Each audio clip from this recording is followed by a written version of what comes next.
উপকূলীয় বিভিন্ন জেলায় প্রভাব পড়তে শুরু করেছে রেমালের।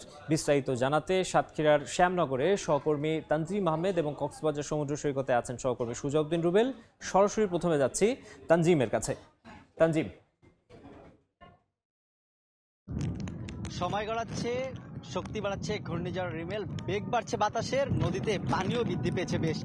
সাতক্ষীরার যে উপকূল জুড়ে, এই উপকূলে কিন্তু ঘূর্ণিঝড় রিমেলের প্রভাব পড়তে শুরু হয়েছে। ইতিমধ্যে যে 10 নম্বর সতর্কতা সংকেত, এর ফলে কিন্তু এক ধরনের আতঙ্কিত অবস্থা বিরাজ করছে উপকূলে। অর্থাৎ যে মে মাসের এই ঘূর্ণিঝড়টি আসছে, সেই সময় কিন্তু আসলে প্রতি বছরই আসলে একটি না কোনো দুর্যোগ ঘটে এই মে মাসে। এর ফলে কিন্তু উপকূলবাসী এক ধরনের আসলে তারা প্রস্তুতিও নিয়ে রেখেছেন। তারা বলছেন যে এই ঝড়টি যদি আসে, তার জন্য তাদের যে প্রস্তুতি, সেই প্রস্তুতিটা রয়েছে। তবে এই ঘূর্ণিঝড়টি সন্ধ্যা নাগাদ আশ্রয় পড়লে আসলে তারা বলছেন যে অরক্ষিত বেড়িবাঁধ রয়েছে এই সাতক্ষীরার উপকূলে, আশাশুনি শ্যামনগর যে উপজেলা সেখানে। এর ফলে কিন্তু সেই অরক্ষিত বেড়িবাঁধগুলো থেকে যদি পানি ঢোকে, তাহলে কিন্তু নিম্নাঞ্চল প্লাবিত হওয়ার পাশাপাশি জানমালের ক্ষয়ক্ষতি হতে পারে বলে আমরা দেখছি।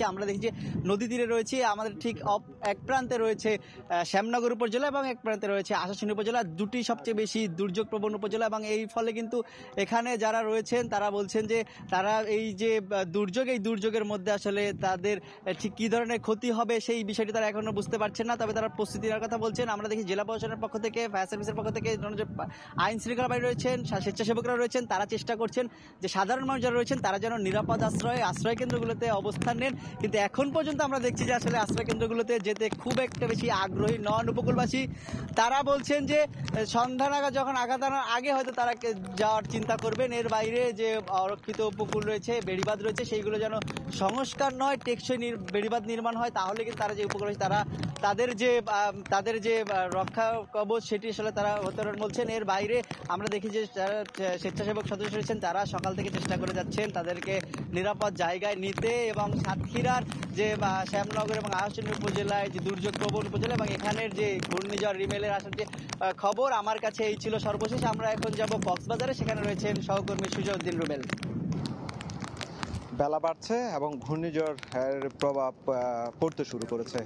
একদিকে যেমন বাতাসের গতিবেগ বেড়েছে, ঠিক তেমনি বৃষ্টিপাত হচ্ছে, পাশাপাশি সাগর উত্তাল। এখন ভাটা চলছে। এই ভাটার মাঝেও কিন্তু সাগরের যে বিশাল বিশাল ঢেউ, সেটি আসলে অনেকটাই ভয়ঙ্কর।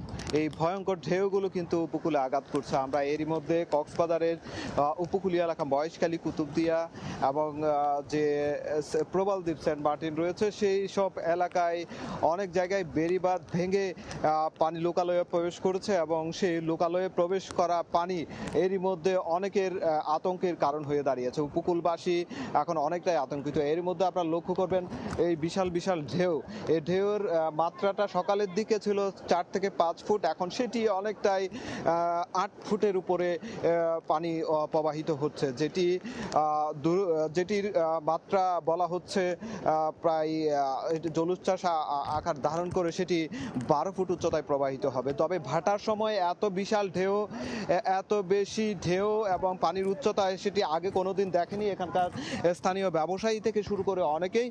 এখানে বারবার প্রশাসন চেষ্টা করছে এখানকার মানুষজন যাতে নিরাপদ রাখা যায়, তার জন্য তাদের যে সব ধরনের কার্যক্রম সেটি চালিয়ে যাচ্ছে। জেলা প্রশাসক যেটি জানিয়েছে 638টি আশ্রয়কেন্দ্র খোলা হয়েছে, মানুষজনকে আনার চেষ্টা করা হচ্ছে। পাশাপাশি 9000-এর অধিক স্বেচ্ছাসেবক প্রস্তুত রয়েছে যারা এই ঘূর্ণিঝড় মোকাবেলায় তারা সার্বক্ষণিক কাজ করছে। তবে এখানে সমুদ্র সৈকত এলাকা আমরা যেটি লক্ষ্য করছি, মানুষজন এই যে প্রশাসনের যে নিষেধাজ্ঞা সেগুলো মানছে না, অনেকে মানছে আবার অনেকে মানছে না, তারপরে জোর করে তাদেরকে তুলে দেওয়া হচ্ছে। তো এই ছিল আমার কাছে ঘূর্ণিঝড়ের সবশেষ তথ্য কক্সবাজার থেকে। জি, মানুষজন যারা এই মুহূর্তে সৈকতে অবস্থান করছে তারাও আসলে সতর্ক হবেন, সেটি প্রত্যাশা করা যায়। আর আসলে ঘূর্ণিঝড় রেমালের খবর জানাতে আমাদের সঙ্গে কক্সবাজার থেকে যুক্ত হয়েছিলেন সুজাউদ্দিন রুবেল এবং তার আগে সাতক্ষীরা থেকে যুক্ত হয়েছিলেন তানজিম।